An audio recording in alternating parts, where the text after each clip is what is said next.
may napansin ako. Pares sa pares yung makeup nyo, yung earrings nyo, and everything. Yes. Yun talaga yung napag-usapan?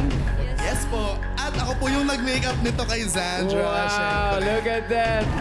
Alright, good job guys. Siyempre, tatanungin natin ang ating Clash Panel. Ano pong masasabi ninyo?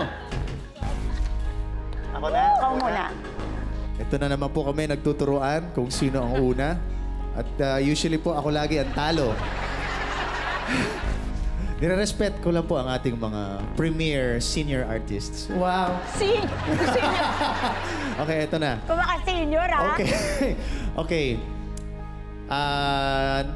Napakita nyo ang inyong kanya-kanyang galing sa pagiging soloista. Nakita ko yun sa performance nyo.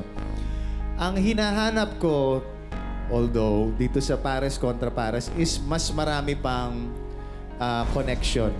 Given maganda yung performance nyo, ang hinahanap ko actually, yung upuan, ano eh, para sa akin, iba siguro sa kanya, para mga rallyista to eh. Di ba? Parang, teka muna, kailangan ko ito. Bakit ikaw lang ang meron yan? Ako wala niyan. Ito yung kanta ko para dyan eh. So yung galit, hindi lang yung galit na sa mukha lang eh. Yung galit talagang kumukulo dapat sa loob. Parang, this is so unfair. Bakit nasa inyo lang lahat yan? Naghahanap ako ng angst pa.